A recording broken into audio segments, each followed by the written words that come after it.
sur table. Une émission proposée par Hype FM.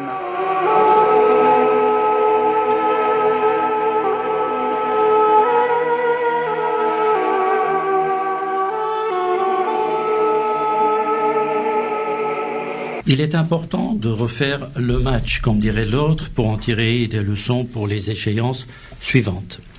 C'est pourquoi nous revenons ce matin sur la campagne des législatives et le scrutin électoral du 9 décembre dernier en Arménie, car si d'un côté la révolution de velours a déraciné les tenants de l'ancien régime, il est néanmoins important de voir à quelle mesure la campagne des législatives a suivi cet élan de démocratisation instauré ou annoncé. Et puis, comment s'est déroulé le scrutin le 9 décembre dernier? Nous en parlerons avec Vaheter Minassian qui vient de rentrer d'Arménie. Et enfin, quel parlement avons-nous désormais? Quelle majorité et quelle opposition? Quels sont les chantiers les plus importants que le prochain gouvernement de Nicole Pachinian aura à réaliser, aussi bien en interne qu'en politique étrangère, surtout au sujet de l'Artsakh? Et c'est avec nos invités que nous analyserons et débattrons de tous ces sujets. Claude Moutafian, historien, bonjour. Bonjour. Harout Mardirossian, rédacteur en chef de France-Arménie, bonjour. Bonjour. Et vous, Vaheter Minassian, journaliste à France-Arménie, et vous étiez en Arménie justement pour couvrir cet événement assez exceptionnel. Et je rappelle votre livre Arménie, chronique de la Troisième République. Donc ce voyage viendra s'ajouter sur cette chronique de cette Troisième République. Et nous aurons en ligne avec nous Salkis Shahinian depuis la Suisse, secrétaire général du groupe parlementaire Suisse-Arménie. Salkis Shahinian, bonjour. Bonjour Varsam et bonjour aux participants. Vous êtes avec nous, Salkis? Oui. Allô? Oui, je vous entends. Oui, merci d'être avec nous. Donc, voilà, nous démarrerons cette émission avec une question assez importante sur l'évolution de cette Troisième République ou Deuxième République indépendante. Claude Moutafian, comment peut-on évaluer cette avancée depuis les débuts des années 90, ces difficiles périodes de l'instauration de l'État arménien? Une période très difficile, mais très intense, avec deux présidents, Robert Kotcharian et Serge Sarkissian, et enfin un élan d'espoir avec Nicole Pachinian. Quel est votre regard, si je puis dire, d'historien sur cette évolution de cette petite et jeune République? D'abord, il y a une chose qui est claire, c'est que ça pouvait pas durer, quoi. Disons les choses comme elles sont. On était dans une dérive totale sous Kotcharian et qui s'est accentuée sous Sarkissian. Et ça pouvait pas durer, il fallait un coup d'arrêt, et ce coup d'arrêt ne pouvait pas être fait par des voies, disons entre guillemets, légales, puisque par des trucages qu'on connaît bien, le parti dit républicain avait la majorité à la Chambre. Donc il fallait quelque chose, et il faut reconnaître que Nicole Pachinian a été l'homme de la situation, qu'on le veuille ou non. Ça, moi j'étais justement en avril par hasard, au moment où il y avait où ça a commencé, et c'était assez spectaculaire. Et il y a une chose sur laquelle on n'a pas assez insisté et qui a été, à mon avis, la raison essentielle de la démission de Serge Sarkissian, c'est qu'il a dit une chose horrible. La première fois où ils se sont rencontrés, il a carrément dit à Nicole Pachinian: est-ce que vous vous souvenez du 1er mars? C'est épouvantable, ça. Ça veut dire qu'on est prêt à tirer. On est prêt à tirer. Bon, et ça a été heureusement une grosse gourde de sa part, et c'est là-dessus qu'il a démissionné. Parce que même dans son parti, là, les gens n'ont pas admis ça, quoi. Donc, ça c'est significatif pour dire jusqu'où il était, quoi. Tout ce qu'il était prêt à faire pour garder le pouvoir.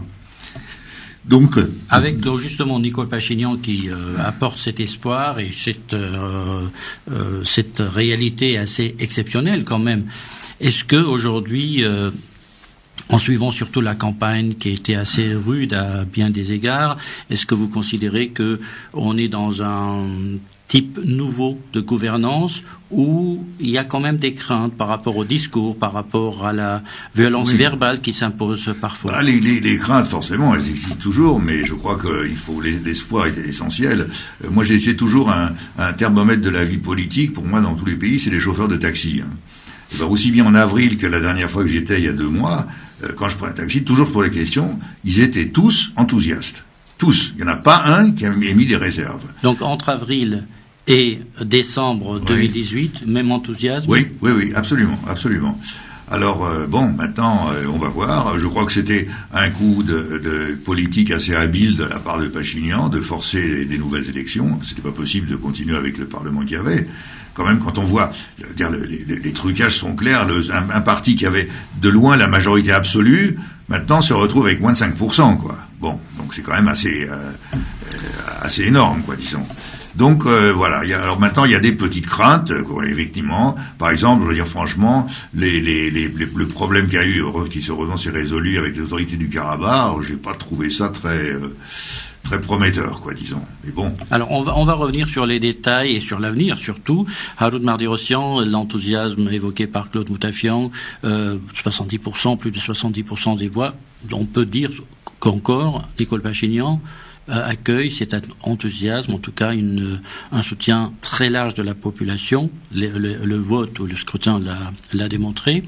Qu'est-ce que cela signifie pour un nouveau régime d'arriver avec 70%? Ailleurs, c'est les régimes dictatoriaux qui arrivent avec 80 ou 90%. Ici, c'est un régime démocratique, un scrutin assez propre, semble-t-il, Vahe nous en parlera.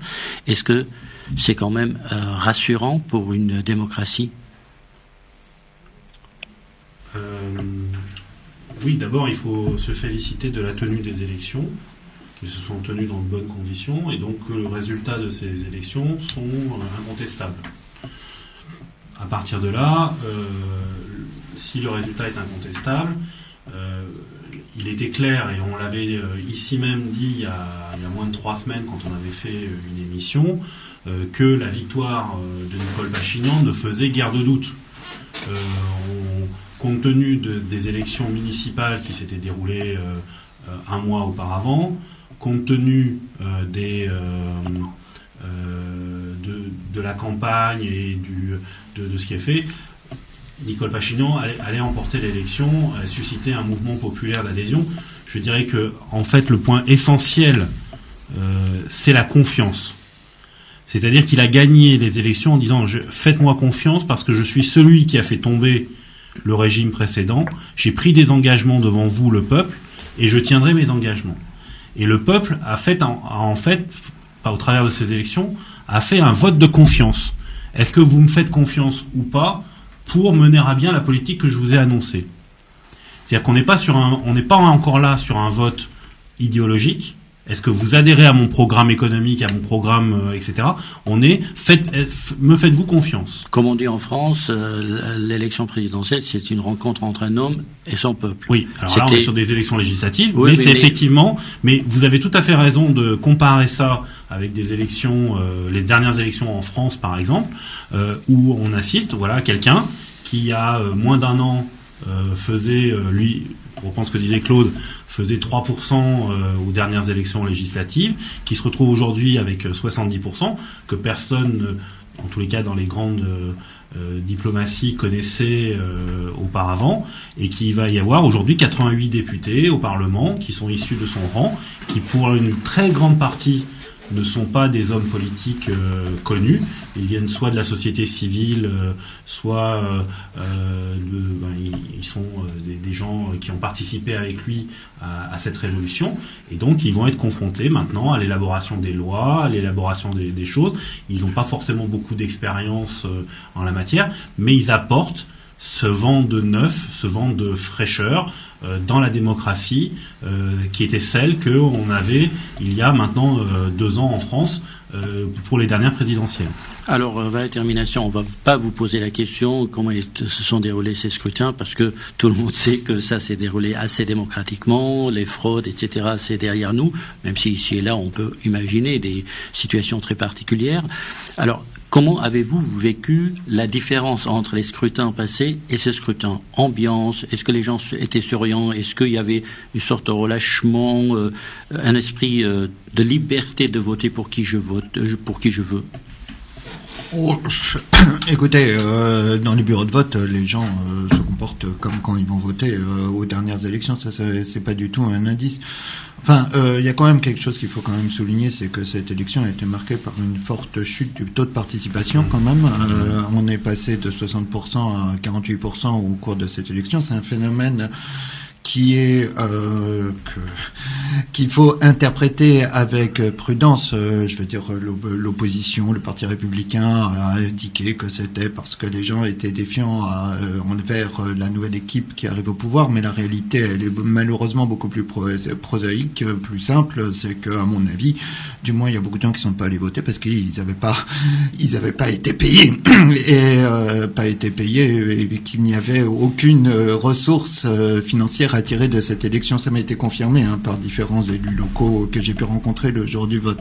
Donc ça pose un problème, je pense, quand même démocratique sur le long terme. C'est-à-dire qu'il y a un phénomène, je veux dire, il y a un problème de représentativité de ce type de population quand même qui se pose.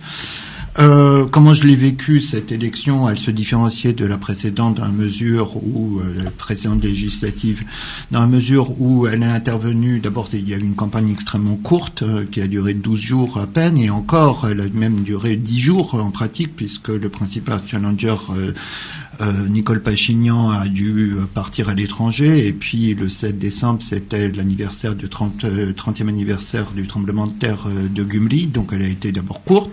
Ensuite, la différence des précédentes élections, c'était ce scrutin intervenait juste après les municipales de Yerevan qui avaient été remportées haut la main par Pachinian. Du coup, les appareils politiques ont cherché des ressources à l'extérieur de Yerevan. C'est une campagne qui a été beaucoup en province et peu menée nationalement, c'est-à-dire que, comme vous le savez, le système de vote en Arménie est un scrutin mixte où il y a des candidats locaux et des candidats nationaux. Entre la proportionnelle et je ne sais pas comment on va l'appeler, mais un scrutin personnalisé. Proportionnel personnalisé ou proportionnel modulaire. Donc, c'est-à-dire qu'on peut modifier le résultat de la liste en fonction des résultats locaux. On a toujours du mal à trouver le mot qui correspond. Donc ce qu'on appelle en arménien, enfin c'est même pas arménien, mais on appelle ça ratingaïn.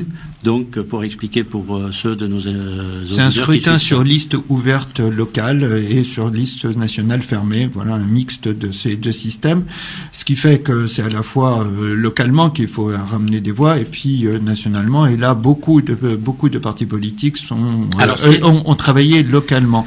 Alors les seuls, sauf à une exception près, deux exceptions près, celui de Luisa Vorayastan, ce mouvement qui a émergé à l'intérieur du Parlement, qui occupe maintenant la 3e place à l'intérieur du Parlement. Qui faisait alliance dans Yelk avec Nicole Pachinian dans le passé. Et la campagne de Nicole Pachinian lui-même, qui lui a véritablement porté toute la campagne de son alliance Imkail, donc un pas en avant. Je trouve, ça m'est venu l'autre fois comme traduction la plus appropriée, je pense, qui lui a, enfin, je veux dire, on a vraiment l'impression au cours, parce que je l'ai suivi sur plusieurs meetings, on a vraiment l'impression que il est le seul à avoir porté, c'est-à-dire que tous ces autres députés n'ont pas vraiment fait campagne, on n'a pas l'impression qu'il ait beaucoup apporté de voix. C'est lui qui a parcouru toute l'Arménie, qui même dans les derniers jours, alors qu'il devait quand même, il était mis Premier ministre par intérim, il avait des obligations de ce côté-là. Une fois que c'était fini, il est descendu dans le métro, il allait rencontrer des gens et il a porté entièrement de cette campagne. C'est pourquoi on parlait de cette rencontre un homme et un peuple. Il faut dire aussi que pour les municipales d'Yerevan, c'est lui qui a fait la campagne à la place du candidat principal. Donc tout se porte autour du nom de Nicole Pachinian. Alors Sarkisian, justement, la question qui se pose aujourd'hui. Enfin, ça pose une interrogation sur le long terme aussi, parce que il faudra que ces députés qui ont été élus commencent à prendre l'initiative aussi, parce qu'on peut pas continuer dans un système où tout va reposer sur Nicole Pachinian. Sarkisian, on a vu que cet homme a fait beaucoup pendant ces quelques 9 mois. C'est lui qui centralise toute l'attention. C'est lui qui mène les campagnes. Qu'est-ce qu'on peut en dire au niveau de l'importance de cette personnalisation et ses travers, parce que finalement la campagne elle était pas marquée justement par des comparaisons très vifs de programmes, même s'il y a eu beaucoup de débats, il faut le reconnaître en même temps, mais en tout cas est-ce que vous y voyez un danger à ce que tout soit concentré autour d'un homme? Alors tout d'abord, j'aimerais souligner l'importance qu'une société démocratique peut avoir pour le futur du peuple et de la nation. Bien évidemment, pour conduire une révolution, vous avez besoin d'un leader, et Pachinian l'a démontré, il est un leader. Mais il est aussi un leader qui ne supporte pas beaucoup la critique. Donc, lui, il dit, moi, je suis le plus grand critique de moi-même, mais la vérité, et on l'a vu pendant les différentes séances de gouvernement qui se sont tenues pendant ces 7 derniers mois, il a une grande difficulté à retenir la critique. Maintenant, on a passé 7 mois, lorsque on avait un gouvernement qui a continué malheureusement à rester de transition. Et maintenant, le grand défi, c'est d'avoir un gouvernement qui soit un gouvernement vrai. Outre qu'un parlement vrai, on a besoin d'un gouvernement vrai. Et maintenant, le grand défi, c'est est-ce qu'il est capable de faire converger les capacités intellectuelles, les compétences qu'il faut dans les différents ministères clés. Comment est-ce qu'il va les organiser? Est-ce qu'il va laisser la possibilité aux nouveaux ministres d'organiser eux-mêmes les ministères? Comment les compétences qui viennent de l'extérieur, que ça puisse être de la société civile, donc à l'extérieur du Parlement, ou de la diaspora, ou d'autres gouvernements, pourront être intégrées dans la vision ou les visions du nouveau gouvernement. Comment est-ce qu'il va poser les jalons pour une politique économique qui est une vision et surtout un réalisme clair pour arriver à porter la nation en dehors du taux de pauvreté impressionnant qui est en train d'étrangler l'État arménien.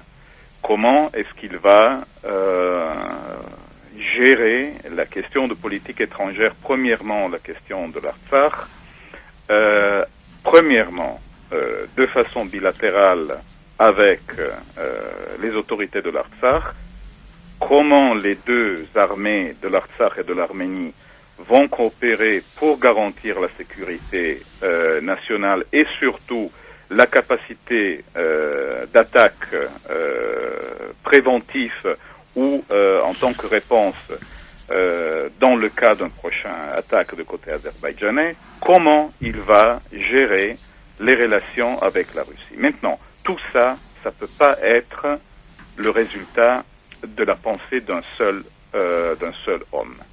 Il faut que le gouvernement et le Parlement aussi travaillent en tant qu'équipe. Équipe, ça veut pas dire d'avoir toute une série de yes men. Équipe, ça veut dire que le rôle de la partie avec les 88 députés de Yelk puisse avoir une bonne réponse de côté des autres députés de Parkavac Hayastan et de Lusavor Hayastan en tant qu'opposition ou pas opposition. Mais maintenant, c'est là où les deux autres équipes doivent démontrer d'être à la hauteur du défi constitutionnel que ces nouvelles élections ont porté. Voilà. Alors justement, nous allons détailler tout à l'heure tous ces points que vous avez relevés, puisque ce sont les questions principales qu'on doit se poser pour l'avenir. Mais si vous le permettez, Valet Termination, justement, on va quand même parler quelques mots sur les résultats, avant de parler de la présence de ces trois forces au Parlement, et aboutir sur l'action future, aussi bien comme l'a évoqué Sarkisian du gouvernement comme du Parlement.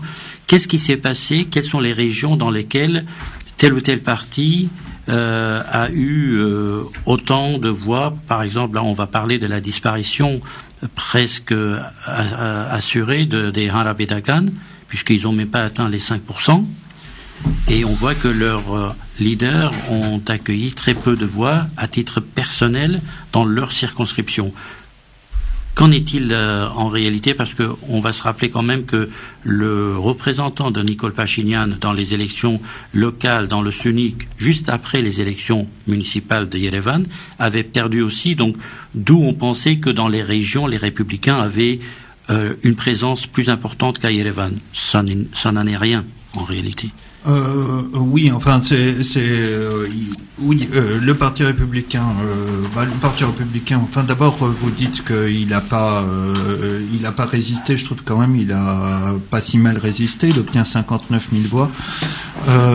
C'était à 8 000 voix près. Il était représenté à l'intérieur du Parlement. On disait qu'il en aurait même pas 10 000. Finalement, il réussit à résister dans un certain nombre de bastions. Alors, effectivement, ce qui est, contrairement à ce qu'on nous racontait, les principaux scores, il les obtient sur Yerevan, mais aussi dans certaines régions, dans l'Ori en particulier, où un certain nombre de ses représentants les plus connus, Sharmazarov et d'autres députés, sont originaires, en fait, tout simplement. Ils sont allés dans ces circonscriptions-là. Par contre, pour ce qui concerne les régions frontalières, le Davouch, le Sunik Vayodzor, etc., ils obtiennent des scores assez ridicules, et en fait, c'est les régions qui ont voté le plus pour Pachinian.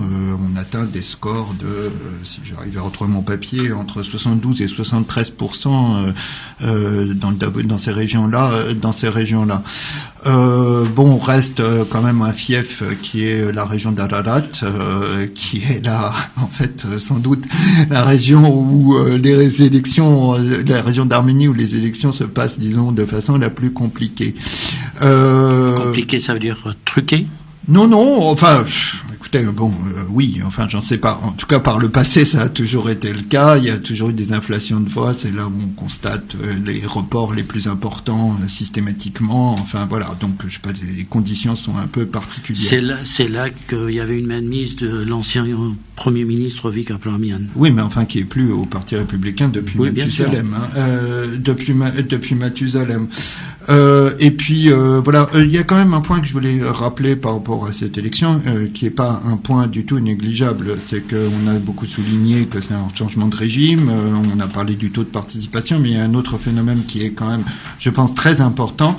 C'est que après cette élection, toute la classe politique a admis les résultats de ces élections. Et je voudrais rappeler quand même que c'est la première fois que ça survient depuis les législatives de 2002, parce que encore celle-ci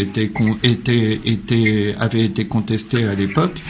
Et donc, enfin, on a une élection qui est pas contestée. Et ça, c'est important. Tout à l'heure, vous avez dit qu'il n'y a pas eu de fraude électorale. Moi, je ne sais pas s'il n'y a pas eu de fraude électorale. Moi, je suis incapable de vous le dire à l'échelle du pays. Vous vous en doutez bien. Ce qui me paraît beaucoup plus important que ça, c'est que la classe politique, que les observateurs, que tout le monde ait affirmé que les fraudes étaient limitées, de façon à restaurer la confiance du citoyen, de façon à restaurer la confiance du citoyen arménien quant à la légitimité de ses gouvernants, ce qui est quand même un point fondamental, parce que la base de la fraude électorale, fonctionne sur la base de la désespérance, sur la base du cynisme, et ça, c'est toute cette logique, ce cycle infernal, finalement, a été cassé, provisoirement en tout cas, j'espère durablement. Voilà. Harut Mardirossian, à distance, comment on ressent cette évolution? On est passé de vote ou d'élection assez truquée à la possibilité chez un peuple à faire des élections assez propres. Donc nous, on est capable du meilleur. Oui, alors c'est toujours pareil, c'est que effectivement les élections sont passées dans un meilleur climat que les précédentes, en tous les cas celle de 2017 qui était une forme de caricature. Et je dois dire déjà que c'est ce qu'on disait déjà à l'époque.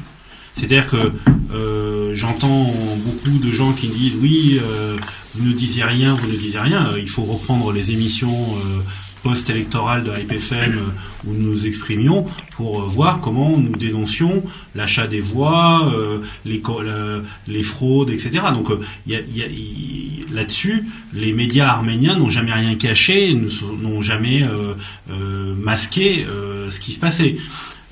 Maintenant, les pas supplémentaires, si on doit se faire un peu en projection, qu'il faudra franchir, c'est d'essayer d'établir une certaine équité. Je parle là dans 4 ans, dans 5 ans, dans les étapes que la démocratie arménienne peut encore progresser. Je pense qu'il faut qu'il y ait une certaine équité dans l'accès aux médias des différentes listes, parce que là on a quand même vu pendant cette campagne électorale une dominance, mais comme précédemment, c'est-à-dire que pas plus ni moins que ce qui se passait du temps des Républicains, où les médias ont tendance à suivre en permanence le représentant du pouvoir, donc là en l'occurrence Nicole Pachinian, qui avait entre guillemets crédit ouvert dans les différents médias. Et puis on a pu voir également, et c'est pas faute et c'est justement on le retrouve dans les résultats, que Arménie Lumineuse de Edmond Maloutian, qui était associé à Nicole Pachinian précédemment, avait lui aussi carte blanche et a une surreprésentation de sa candidature, qui a aussi permis sans doute d'installer une certaine notoriété, une certaine crédibilité dans le sur les si tu permets un peu nuancé, parce que ce qui est bien, c'est qu'avec les élections en Arménie, elles sont tellement observées qu'on a des tas de chiffres qui circulent. Et évidemment, il y a eu des monitoring de la presse nationale qui ont été faits à la fois sur la télévision, la presse écrite, et puis sur même de l'Assemblée parlementaire du Conseil de l'Europe. Il y a des oui, sur le site web, les sites d'information online, voilà. Bon, Facebook aussi, mais enfin Facebook, je sais pas. Bon, ce que montrent ces monitorings, c'est que a priori la télévision publique d'État a eu une couverture plutôt équilibrée entre les différents candidats. Que les chaînes privées, en revanche, les chaînes de télévision privées ont été beaucoup plus déséquilibrées. Il y a 2 exemples caractéristiques. Il y a Yelgin Media qui a fait beaucoup la campagne pour les Tachnak. D'ailleurs, son rédacteur en chef, Karim Manoukian, était candidat au cours de cette élection sur la liste du parti Tachnak. Mais la chaîne Getron, qui est proche de Xaroukian aussi, a soutenu. Qui lui appartient. Voilà.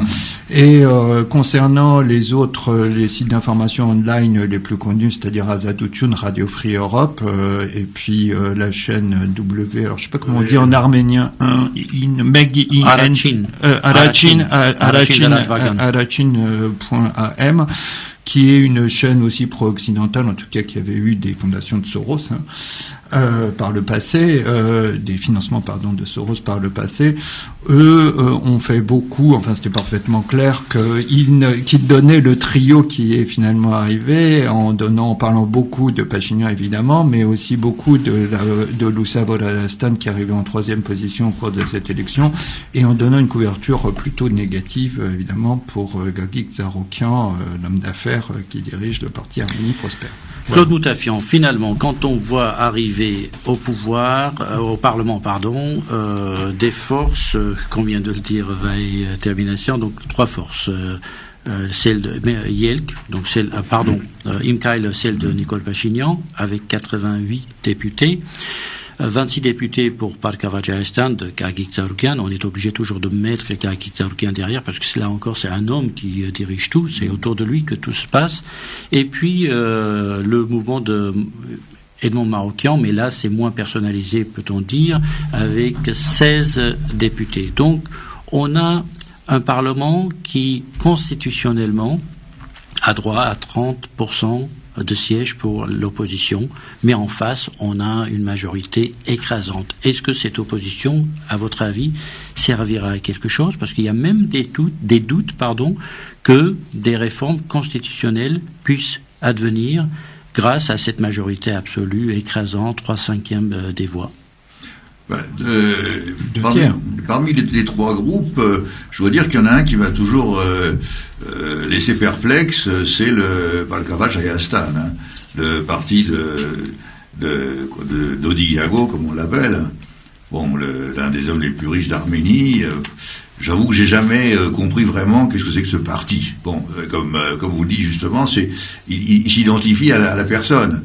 Mais les gens, je veux dire, comme ceux qui ont voté pour lui, c'était dans quelle optique? J'avoue que là, je sais pas. J'ai essayé de demander à plusieurs quand j'étais en Arménie et tout, mais non, il n'y a pas de réponse très claire. Donc, est-ce que c'est une opposition frontale? Je pense pas. Est-ce que c'est une participation? Je pense pas. D'ailleurs, faut pas oublier qu'avec les gouvernements précédents, Dodi Gago, comme j'appelle comme ça, comme Zaloukian, a toujours été très très louche, quoi. De temps en temps, il appuyait, de temps en temps, il s'opposait. On n'a jamais vraiment compris à quel râtelier il mange, quoi. Alors, c'est un businessman avant tout. Hein. Oui, c'est ça. Mais alors, pourquoi est-ce que les gens votent pour lui? Pourquoi ils votent pour lui? Je sais. Bon, évidemment, ce serait facile de dire, il a plein d'argent, il a acheté des voix. Je pense pas que ce soit tellement le cas. Il y a peut-être une autre explication, parce que c'est ce qui est souvent évoqué, c'est que c'est un des hommes riches, les plus riches de l'Arménie, mais qui quand même dépense de l'argent sur le peuple, sur le sport, sur la jeunesse.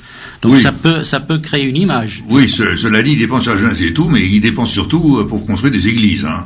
Et ça, il y en a assez. J'ai toujours dit, s'il y a une chose qu'il y a en abondance en Arménie, c'est bien les églises. Hein, donc c'est pas la peine d'en construire des nouvelles. Alors justement, quelle opposition peut-on avoir, sachant que vous venez de décrire Gagik Zarougian, il y a Edmond Maroukian qui est l'ancien collègue de campagne électorale et politique dans une opposition parlementaire avec Nicole Pachinian, donc les idées se rapprochent. Comment peut-on faire de l'opposition à quelqu'un dont on était le copain hier, et qu'est-ce qui les sépare finalement? Oui, c'est pas clair du tout. Hein, c'est encore surtout que ce troisième là, c'est un parti tout à fait nouveau. Quelle est la raison de de vouloir se présenter indépendamment? Est-ce que c'est pour donner l'impression qu'il y a une opposition? C'est pour du vent, quoi. Je sais pas. C'est très. J'avoue que ces deux autres partis du Parlement, c'est pas des partis très clairs. Hein, si on devait remettre sur un échiquier politique occidental les trois partis qui sont présents aujourd'hui, on pourrait dire que Imkail, c'est un parti qui serait un parti de centre droit, centre gauche, en tous les cas qui prône une certaine forme de multilatéralisme, puisqu'il est qui veut à la fois s'intégrer vers l'Union européenne, mais également dans l'Union eurasiatique, qui prône un multilatéralisme international, qui est favorable à des réformes libérales, mais qui ne coûte pas en termes de social à sa population. Donc, on a un parti qui est équilibré, qu'on pourrait classer d'un centre gauche ou d'un centre droit.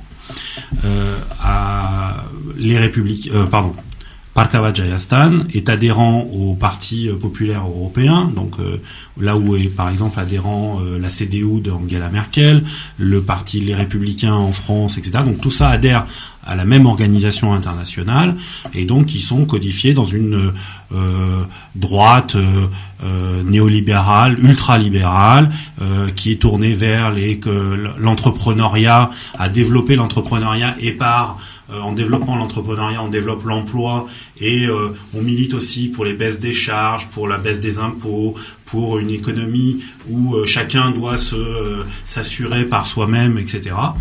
Et puis on a Arménie Lumineuse, qui est fondée sur un diptyque, parce qu'il y a à la fois Edmond Maroukian, mais il y a également Manet Tandelian, qui était l'ancienne ministre des Affaires sociales, qui est intervenu notamment pendant la cadre de la réforme de la capitalisation, et qui serait une sorte de modem à la sauce arménienne, où on aurait des gens qui seraient qui tiendrait compte effectivement des données sociales, mais ça veut dire que clairement dans ce Parlement-là arménien, il n'y a aucune force qu'on pourrait qualifier en Europe de gauche. Il n'y a aucune force de gauche qui sera représentée. Dans le Parlement précédent, les deux seules forces entre guillemets qui étaient la seule force de gauche, c'était le parti Tashnag. Donc dans ce Parlement, il n'est pas représenté, il n'y aura pas de force de gauche. Ce qui fait qu'il y a toute une forme de démocratie à redéfinir. Et d'ailleurs, Imkail Pachinian souhaite sans doute faire un certain nombre de symboles on parle de l'arrivée d'une femme à la tête de l'Assemblée nationale, en la personne de Léna Nazarian. Donc je trouve que ce serait une très belle nouveauté qu'une femme soit élue à la tête de l'Assemblée nationale. Donc voilà, ce genre d'éléments. Donc on fait attention, je l'avais dit il y a 3 semaines, on fait beaucoup attention à la communication, à l'image, et on fait beaucoup attention à ce qu'on veut démontrer vers l'extérieur. Donc maintenant, il restera le champ justement des réformes économiques et sociales là-dessus. On l'a vu sur un certain nombre de domaines. Pachinian est un homme pragmatique qui prend en compte les données qui sont devant lui et qui veut construire une économie qui est, donc si j'ai bien compris, qui sera basée autour de 2 grands domaines, les hautes technologies et le complexe militaro-industriel. Donc voilà un peu les forces qui vont être maintenant en présence, si on veut les requalifier par rapport à une donnée là-dessus. Ce qui veut dire que par rapport à ça, à l'opposition, il va y avoir un champ qui sera en dehors du Parlement, qui va être le champ de la contestation sociale, le champ de l'égalité sociale, le champ de la défense des droits des travailleurs, etc. Il va y avoir un vrai champ social qui va être à l'extérieur du Parlement. Alors, Sarkisian, justement, on a vu que ces élections n'ont pas permis aux Républicains et aux Tashnaklutyun d'accéder au Parlement. Politiquement, qu'est-ce que cela peut signaler, puisque en Dagan, les Républicains, on peut en dire beaucoup de mal si on veut, mais c'est quand même un parti qui a gouverné pendant très longtemps, donc il y a une certaine expérience à l'international et dans les affaires intérieures.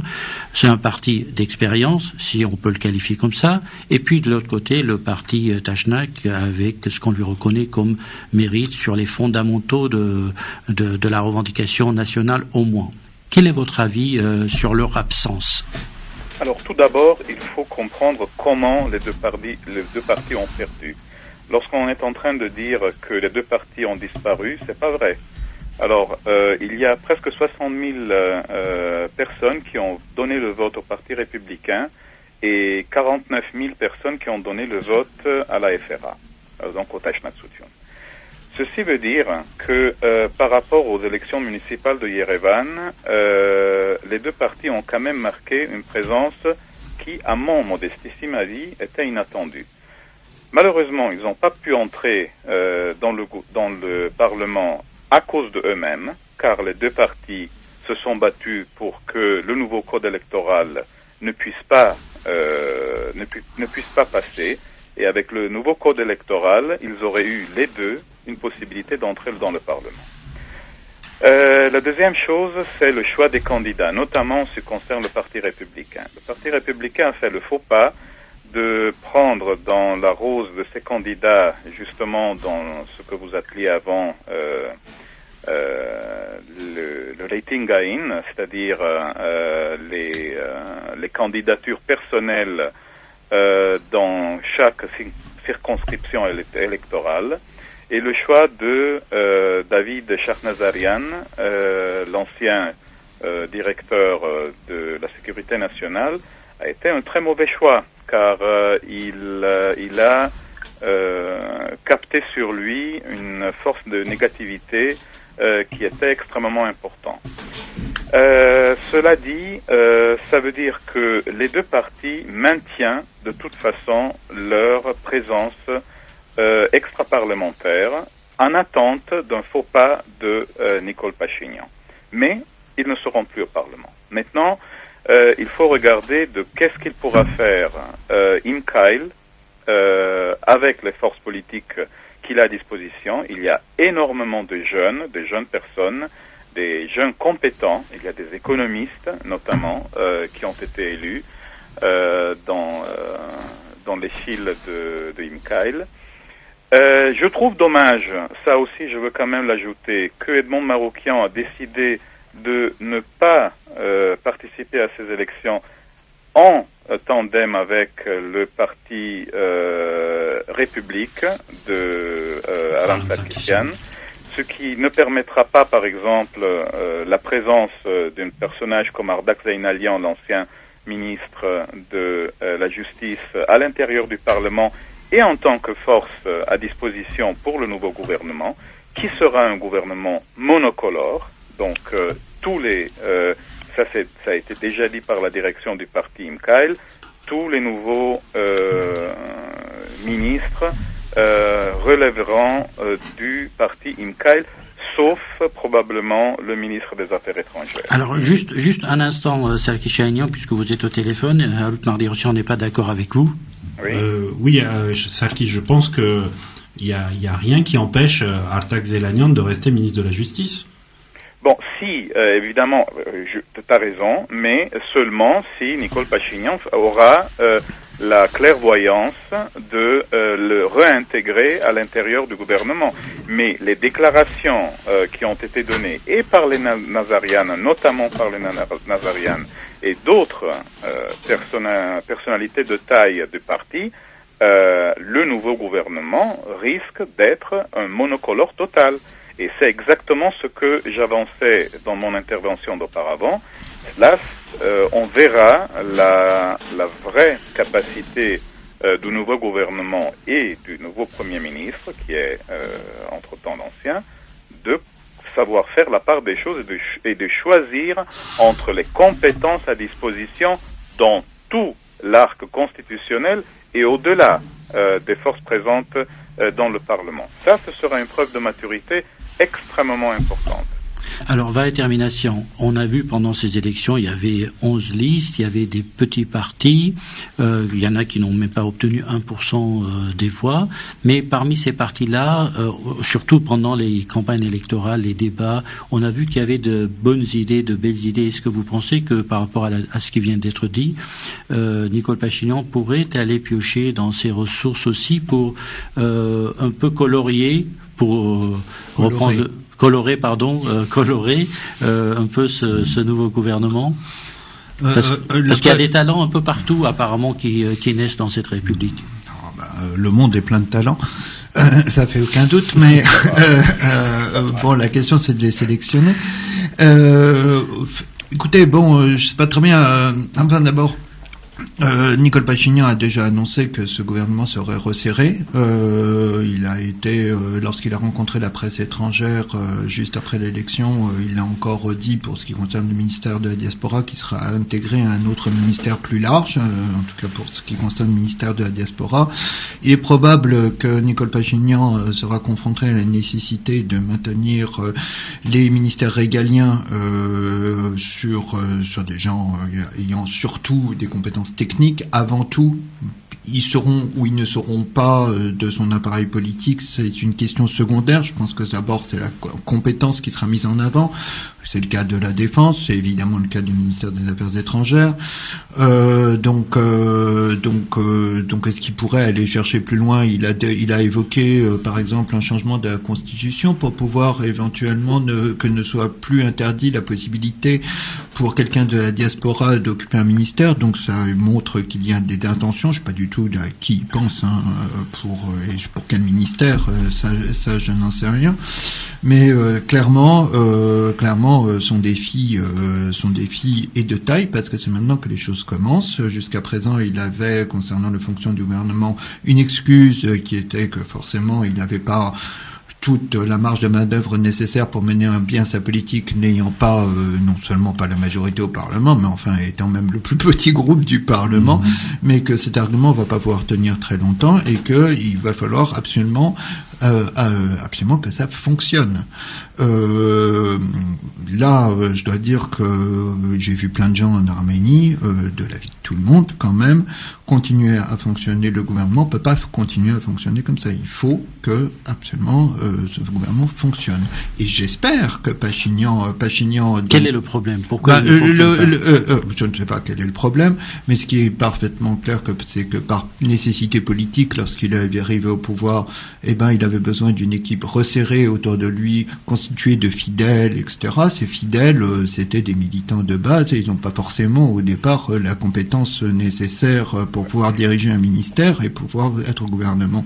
J'espère que Pachinian, maintenant, que non seulement il a une majorité des 2/3 au Parlement, mais après avoir lui-même porté la campagne électorale beaucoup plus que ses partisans, aura la clairvoyance nécessaire pour couper, enfin pas pour couper les liens, mais disons pour ne plus être dépendant d'un certain nombre de gens et voilà, prendre des gens les plus compétents qui existent dans le pays. Voilà. À l'autre part des océans. Oui, je crois qu'il faut bien qu'on se rende compte, Sarkis l'a souligné, au sens de la révolution, au sein du changement complet qu'il y a après ces élections. On va avoir un parlement où, par rapport aux sortants, il va y avoir moins de 5% des sortants qui vont être reconduits dans leur fonction de députés. Donc on a là une centaine de députés qui n'ont jamais mis les pieds au Parlement, qui ne savent pas comment on élabore la loi, comment fonctionnent les institutions, etc. Ils vont apprendre. J'ai aucun souci pour qu'ils apprennent. Ils vont être suffisamment compétents pour apprendre. La République en marche a fait des journées de formation pour ça. Mais voilà. Mais je veux dire, on est un peu dans cette même situation là où il y a toute une nouvelle classe politique, plus jeune, plus féminisée, plus ouverte sur la société, qui va arriver aux manettes là-dessus, pas simplement au gouvernement, mais y compris au Parlement. Il faudra sans doute un peu de temps là-dessus. Il faudra aussi penser qu'il pourra y avoir quelques dysfonctionnements, quelques ratés, en tous les cas, on va avoir un vent de fraîcheur, un vent de nouveauté, y compris au Parlement. Alors, il faut, avec ses bons et ses moins bons côtés, qui sont effectivement l'inexpérience, etc. Mais au fond du fond, voilà, c'est le choix du peuple qui a été de dire, voilà, nous on veut un changement profond, et on n'aura plus cette classe politique arménienne de gens qui étaient là quasiment depuis l'instauration de la République indépendante en 91.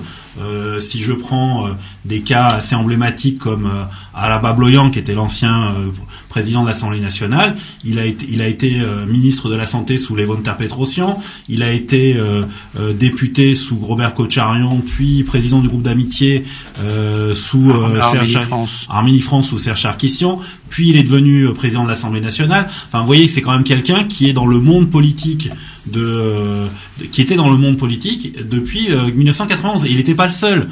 Donc là, on a un profond renouvellement. Je pense que ça va apporter un certain nombre de choses.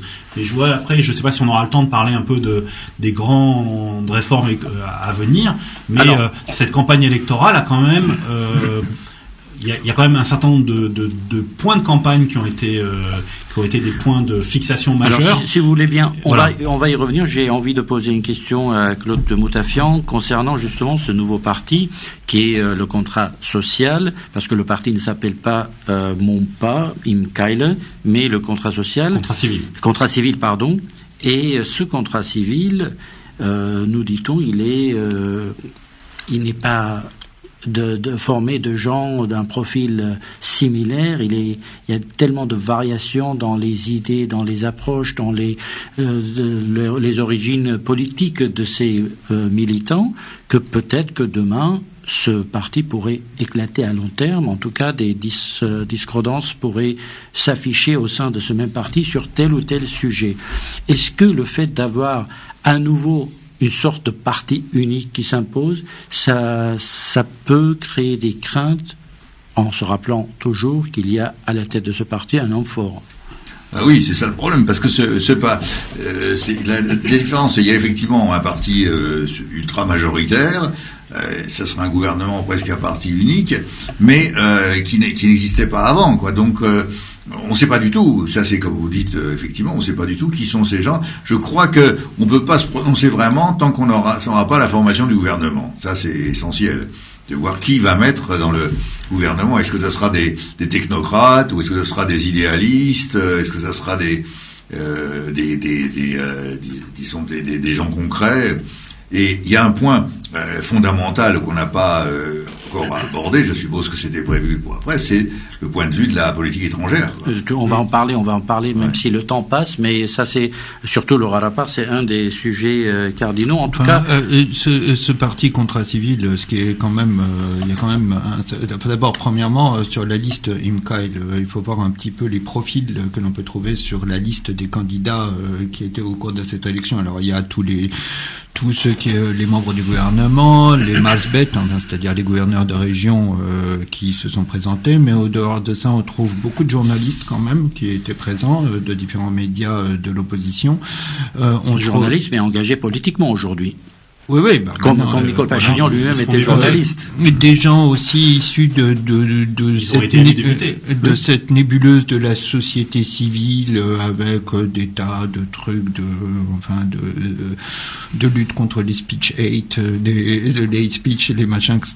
Il y a tous ces gens-là qui sont aussi présents. Mais ce qui est très frappant quand même c'est que ce contrat civil, d'abord on ne sait pas très bien qui le dirige, et puis surtout, moi je m'attendais à que Nicole Pachignan, avant de se lancer dans les élections, il fasse un congrès qui réunisse ses militants, et il semble qu'il n'y ait rien eu du tout. Donc c'est une force extrêmement décousue.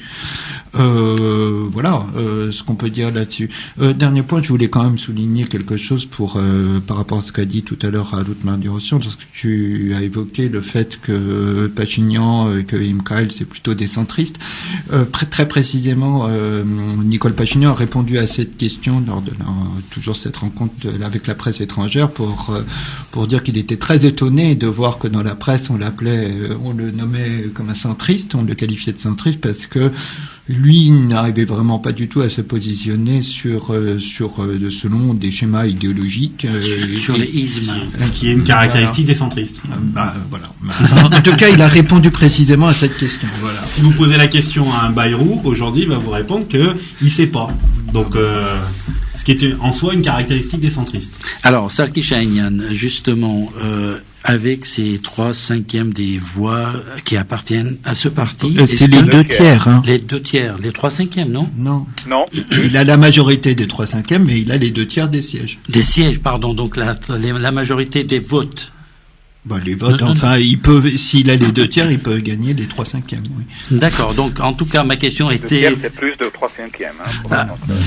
Alors, donc, je reprends, j'ai fait une faute mathématique.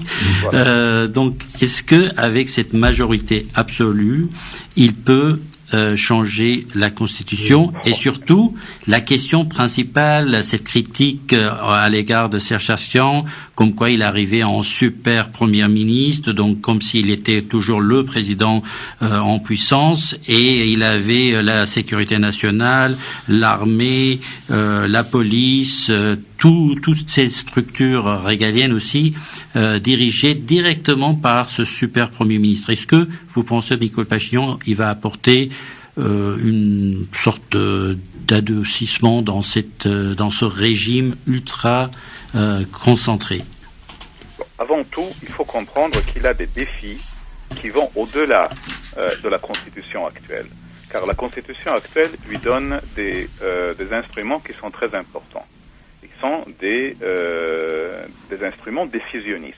Hein.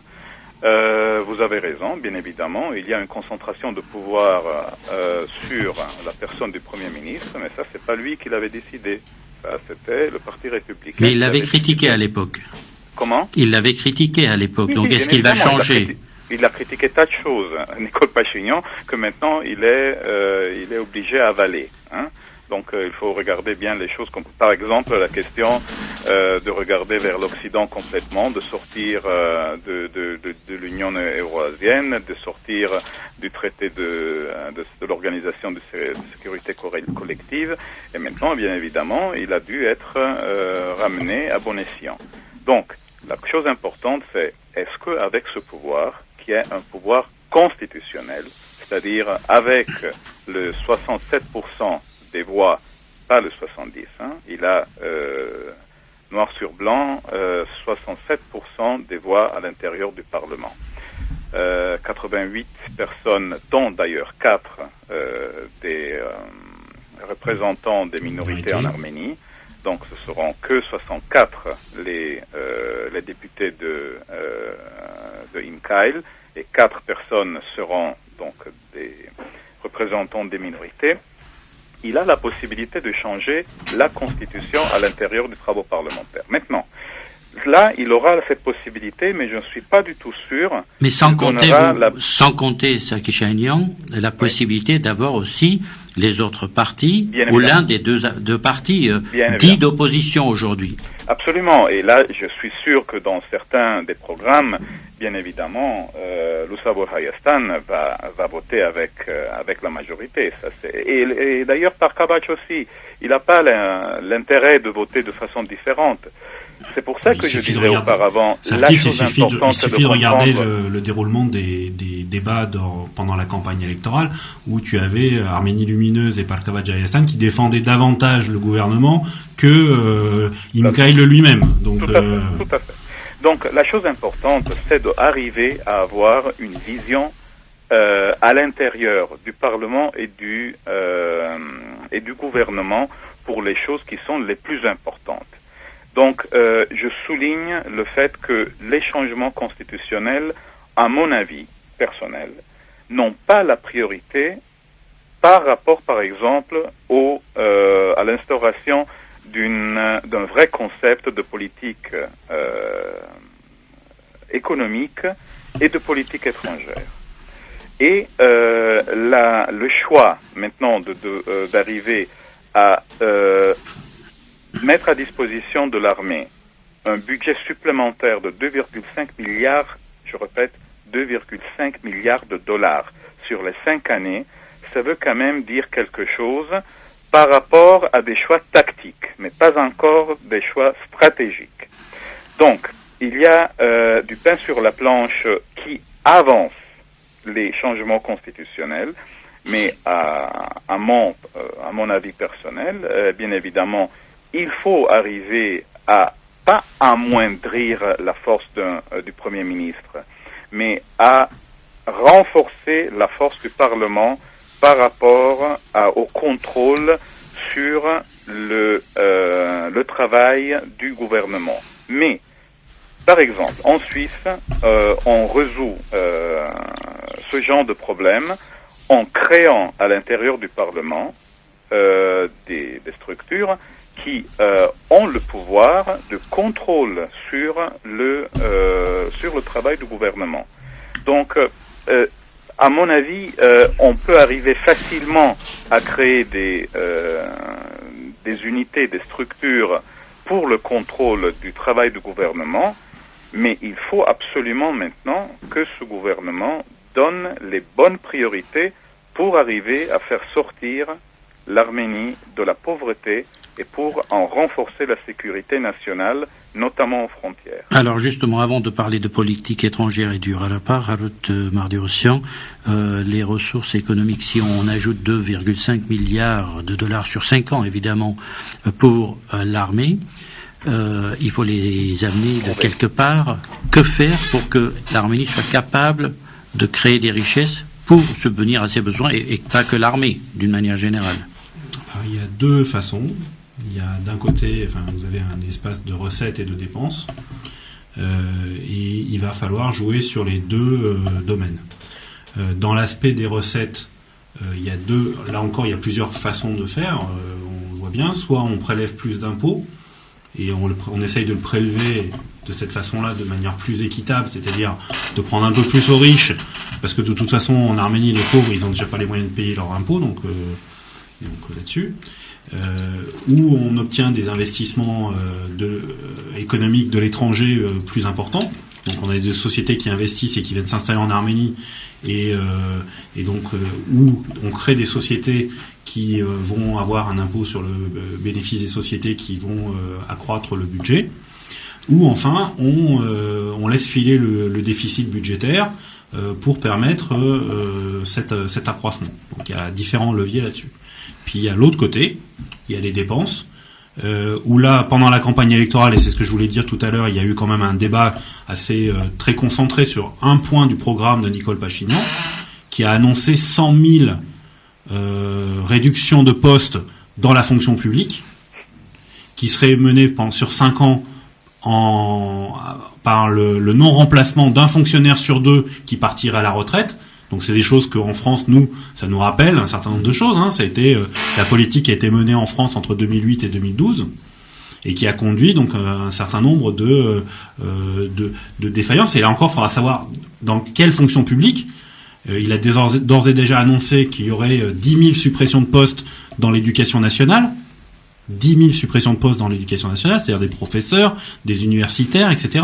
Il a annoncé qu'il y aurait forcément, parce que la grosse masse des fonctionnaires, c'est l'armée, donc il y aura aussi une réduction des forces armées qui, selon eux, serait compensée par une amélioration du matériel et des technologies qui seraient utilisées, qui ferait qu'on mettrait moins de soldats mais plus de technologies embarquées. Et puis ça correspond aussi à d'autres milieux de fonctionnaires, notamment dans les chancelleries diplomatiques, dans les hôpitaux. On va vers une privatisation totale. Pour ça, je parlais tout à l'heure d'une politique néolibérale, etc. Parce qu'on va vers une privatisation totale des hôpitaux et du système de santé. On va vers et donc voilà. Donc c'est ce défi-là qu'il aura à faire. Donc une des solutions qu'il a mis en tous les cas et qui a créé. Je dis pas que ça a permis, mais en tous les cas, on a vu que ça le mettait en difficulté sur un certain nombre de plateaux vis-à-vis des candidats de l'opposition qui le titillaient sur ce point-là. Il va y avoir une forme, parce qu'en même temps, on dit on veut sortir, je suis d'accord avec Claude, il faut sortir le pays de la pauvreté, et en même temps, on va mettre, on va avoir de moins en moins de fonctionnaires pour encadrer, pour faire ça. Donc, ça va poser un problème social, et derrière ça, il y a la question.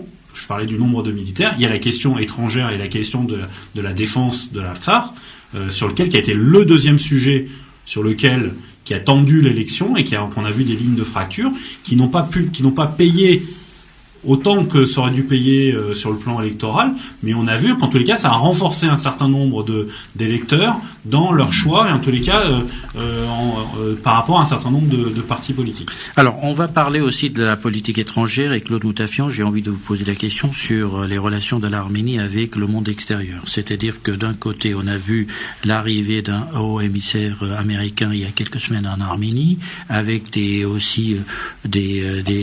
appels à la collaboration aussi sur le plan de l'armement, l'achat de l'armement américain, qui n'a abouti à rien pour l'instant. De l'autre côté, on a cet allié stratégique qui s'appelle la Russie, dont on pense beaucoup qu'on ne peut pas se défaire, vu les relations et les dangers qui guettent l'Arménie.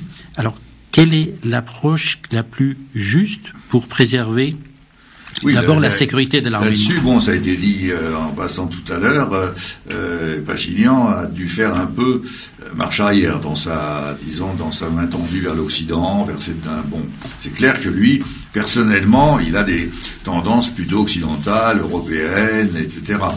Et il s'est rendu compte que ça posait des problèmes avec le grand voisin du Nord. Hein. Et il s'est rendu compte que, disons, c'est un peu ce que vous disiez, et c'est vrai, la Russie est incontournable. Ça, c'est clair, qu'on le veuille ou non. Et ça, c'est un de ses problèmes principaux en politique extérieure, parce que la Russie, d'un autre côté, a son vieil allié, c'était quand même le Parti républicain. Hein, ils ont soutenu constamment le Parti républicain, et là, maintenant, d'ailleurs, ils protestent toujours quand Kocharian est arrêté, etc., etc. C'était leur ancien allié, quoi. Et là, il faut que Pachinian arrive à leur faire retourner, parce que, qu'on le veuille ou non, qu'on soit russophile ou russophobe, de toute façon, le poids de la Russie dans le Caucase est incontournable. Disons-le clairement, si la Russie donne son feu vert, l'Azerbaïdjan peut attaquer demain, hein, c'est clair. Alors justement, Sergei Chahinian, quand on entend les hauts responsables russes dire que nous allons pas ou nous allons plus donner des armes, il s'agit d'un système d'artillerie à l'Azerbaïdjan. D'un côté parce que ça peut poser un danger pour les navires russes qui se trouvent en mer Caspienne, mais ils insistent en disant que ça peut poser aussi un problème pour l'Artsakh parce que ce sont des systèmes qui peuvent faire des frappes terrestres et donc c'est important sur le plan technique de le souligner. Est-ce que cette déclaration de la Russie peut signifier un changement dans les relations arméno-russes, donc une amélioration des relations comment interprétez-vous cette nouvelle tendance russe, sachant que hier Lavrov était, ou avant-hier, à Bakou, et il a eu des pourparlers aussi sur la question de l'Artsakh. Donc la question de l'Artsakh revient sur l'agenda, et je dois juste ajouter pour terminer ma question qu'il y a une ligne directe qui a été ouverte entre Yerevan et Bakou. Est-ce que tout ceci peut signaler un changement de comportement, peut-être une nouvelle volonté des deux parts d'avancer, et avancer sur quoi justement? Bon, alors la question est très complexe, Vartan. Donc vous êtes en train de parler d'un côté du rôle de la Russie vers l'Arménie et de l'autre de la Russie vers l'Azerbaïdjan. À mon avis, il n'y a pas grand-chose qui a changé. Regardez, cette déclaration, comme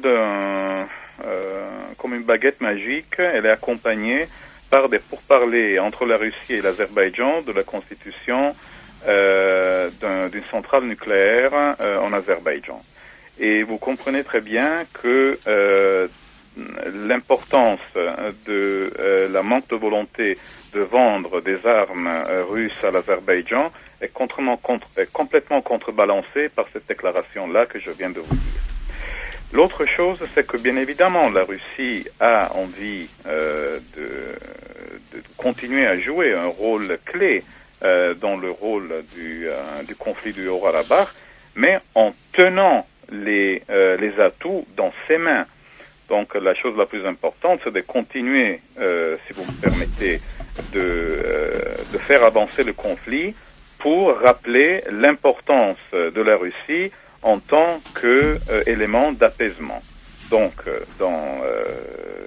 il y a dans ce contexte à regarder avec une grande attention la déclaration du ministre des Affaires étrangères Zohrab Mnatsaganian au sommet de l'OSCE à Milan, qui s'est tenu le 7 décembre dernier, lorsque on est en train de parler dans l'espace de 5 lignes, 3 fois, de la capacité de mettre sur pied une culture politique du dialogue et de la capacité des deux États, notamment de l'Azerbaïdjan et de l'Arménie, de préparer sa propre population à la paix.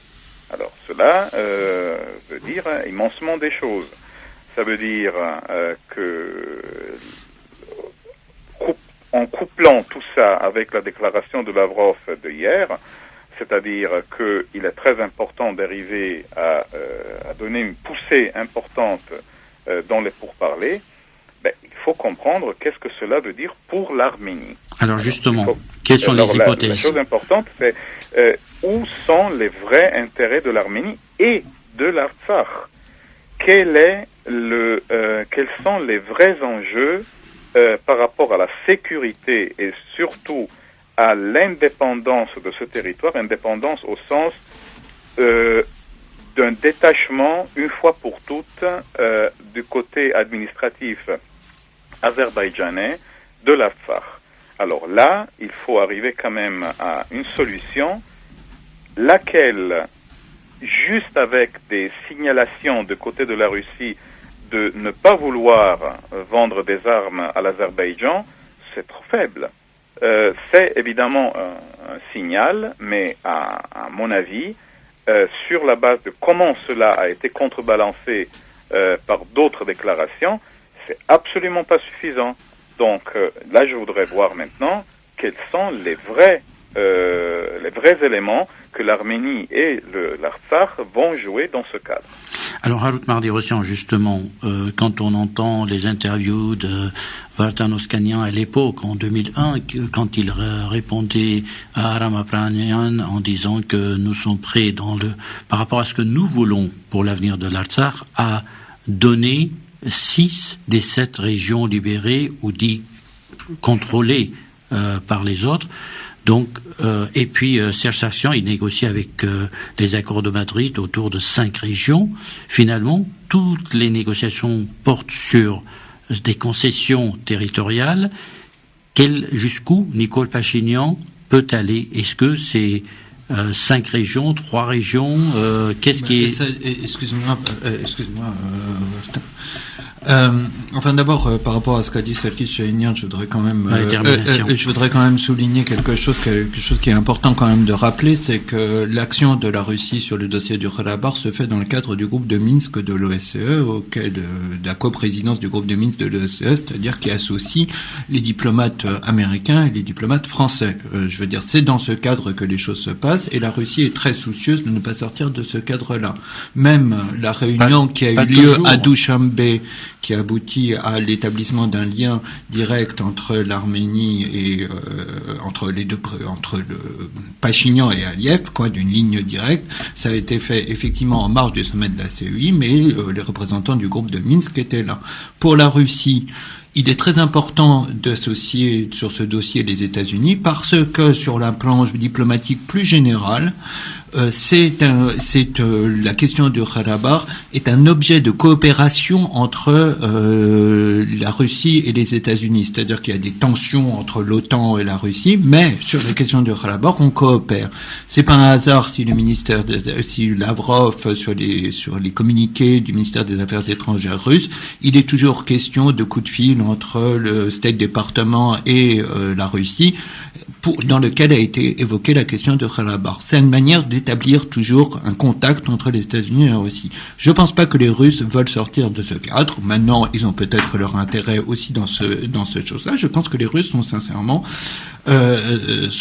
sincèrement le règlement du conflit. Moi, il n'y a pas de raison qu'on le pense. Il y a quand même un point juste à propos de relations entre la Russie et l'Arménie aujourd'hui. Je ne sais pas, est-ce que quelqu'un a vu un télégramme de félicitations de Poutine ? Pas encore, alors que Merkel a félicité, donc ça, il y a quelque part certainement. Les Américains ont félicité. Voilà, donc c'est un signe d'une mauvaise humeur, quelque chose conjoncturel, peut-être suite à une déclaration qu'a fait Pachinian durant la campagne. Il en a fait tellement que je suis incapable de vous dire laquelle. Suscite éventuellement la mauvaise humeur de la Russie. Par contre, on parle des territoires, des échanges de territoires, etc., en se basant sur ce que l'on connaît des négociations. Ces négociations ont évolué. Il y a une histoire des négociations. Il y a eu plusieurs plans qui se sont succédés. Tout au départ, il s'agissait de déployer des troupes d'interposition. Puis ensuite, il y a eu tous les plans qu'on devait négocier Kocharian sur les échanges de territoires, c'est-à-dire créer un corridor entre le Nakhichevan et puis l'autre partie de l'Azerbaïdjan qui passerait par le Zangezur en échange d'une indépendance et d'un rattachement du Karabakh à l'Arménie, parce que c'est ça qui était sur la table. Puis ensuite, on est arrivé au principe de Madrid avec ce plan compliqué qui prévoit non pas un référendum d'autodétermination, mais une consultation, je sais pas quoi, enfin il y a une formule qui est employée, etc., qui est pas du tout un hasard, avec un statut intérimaire du Karabakh. La question, c'est de savoir, est-ce qu'on est toujours sur ce plan-là aujourd'hui, c'est-à-dire qu'on négocie toujours là-dessus, ou on est en train de rentrer dans un nouveau pool de négociation, un nouveau plan, c'est-à-dire de règlement du conflit, parce qu'on parle complètement différent. Le ministre des Affaires étrangères, il dit, il faut désormais qu'on soit plus créatif. Donc ça veut dire probablement un change de plan. Voilà. Donc je sais pas du tout qu'est-ce qui pourrait être ce nouveau plan, parce que quand on connaît un peu la région, on a du mal à avoir beaucoup d'imagination sur la manière dont le conflit pourrait se régler.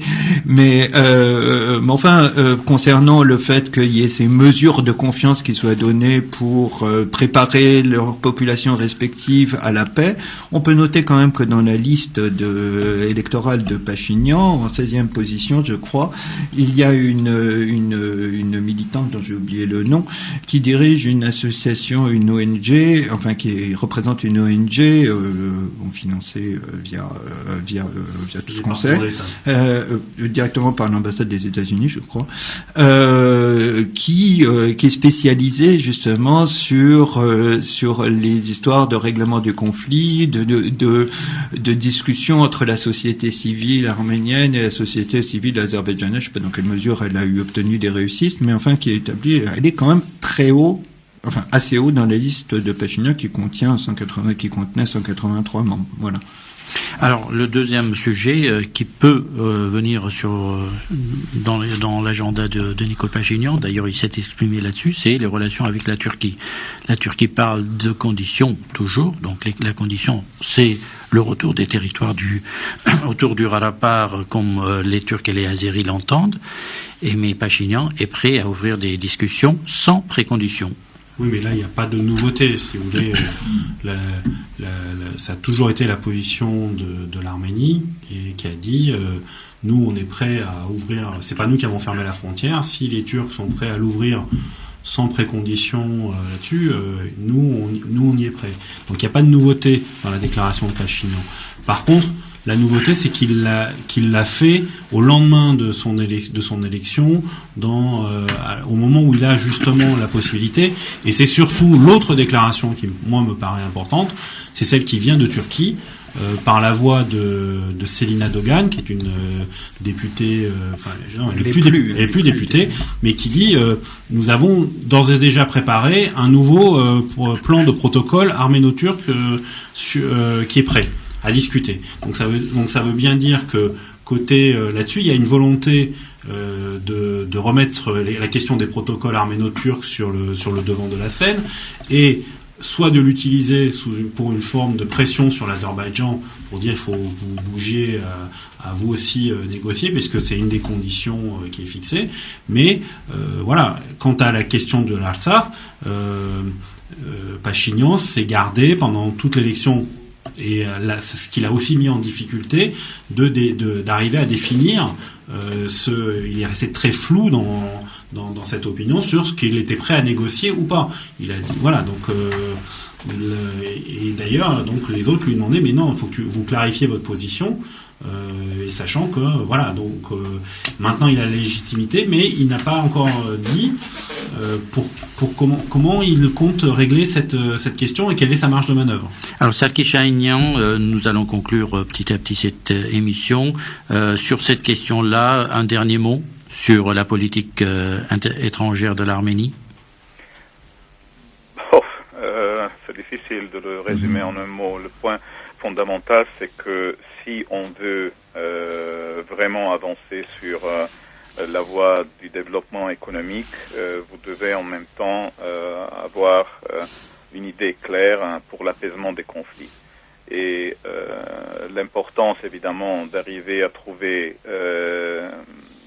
à mon avis personnel, de façon séparée, avec la Turquie et avec l'Azerbaïdjan, car le grave problème des protocoles de Zurich, c'était justement qu'à la dernière minute, Erdogan a rappelé ces protocoles en les liant à la question de l'Artsakh. Mais si on arrive à séparer les deux conflits de façon claire et nette, là je pense que l'Arménie aura tiré son épingle du jeu. Et c'est justement sur ce plan-là qui sera très important que les compétences de l'actuel ministre des Affaires étrangères, M. Mnazakanian, puissent être déployées. Alors, Mardi-Rossian, votre conclusion? Je dirais qu'effectivement, ce qui est proposé à l'Arménie là, c'est on vous propose, mais c'est le vieux plan qui a été de tout temps, dire on vous propose le développement économique contre une certaine forme de renoncement par rapport à des ambitions historiques ou nationales. Et là-dessus, moi je suis pas convaincu que le peuple d'Arménie se soit prononcé sur cette question-là, et que si jamais la question revenait sur le tapis, je ne suis pas sûr du tout que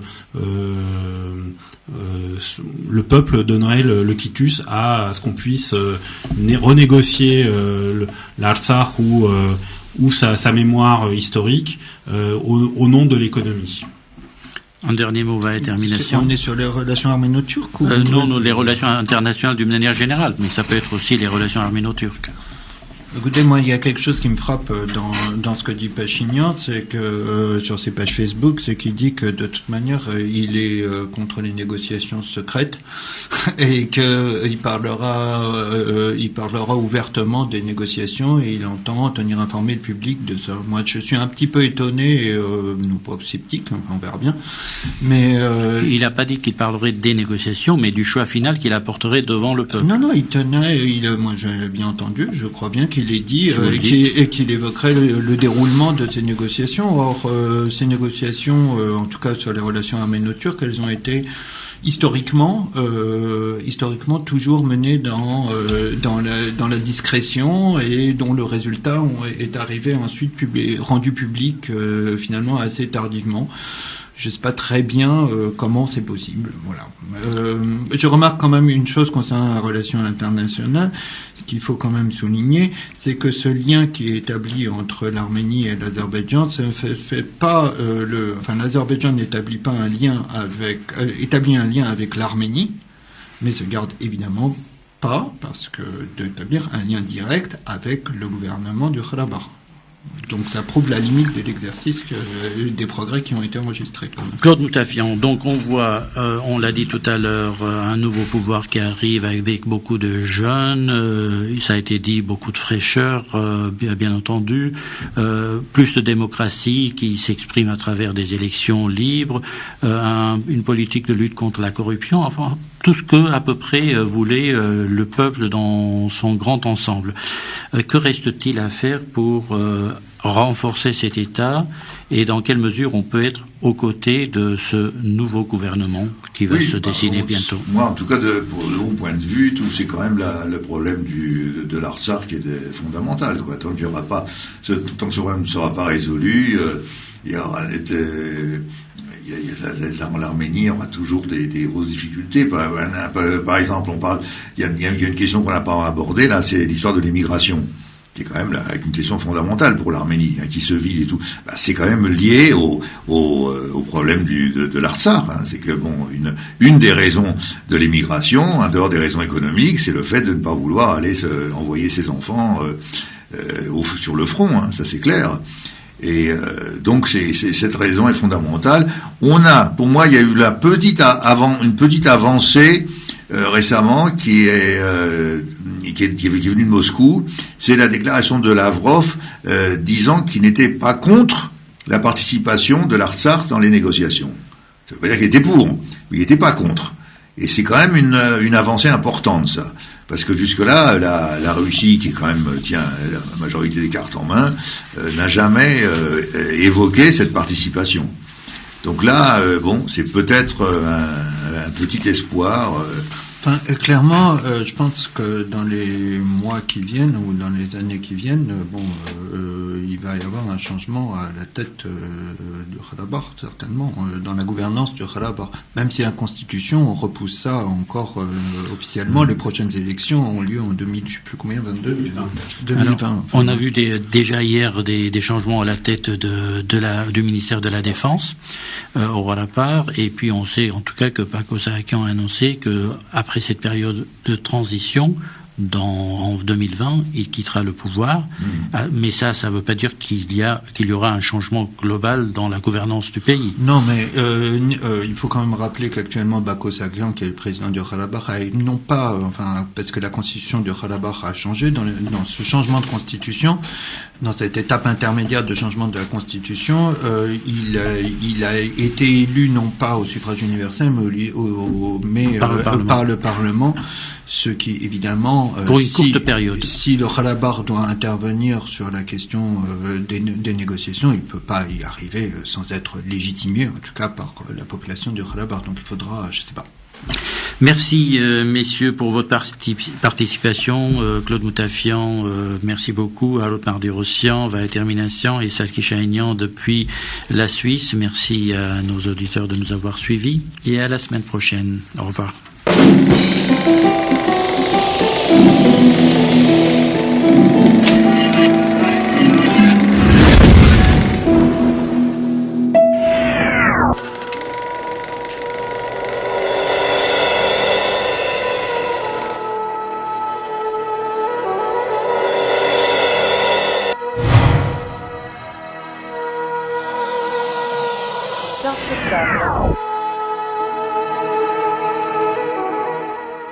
Une émission proposée par Hype FM.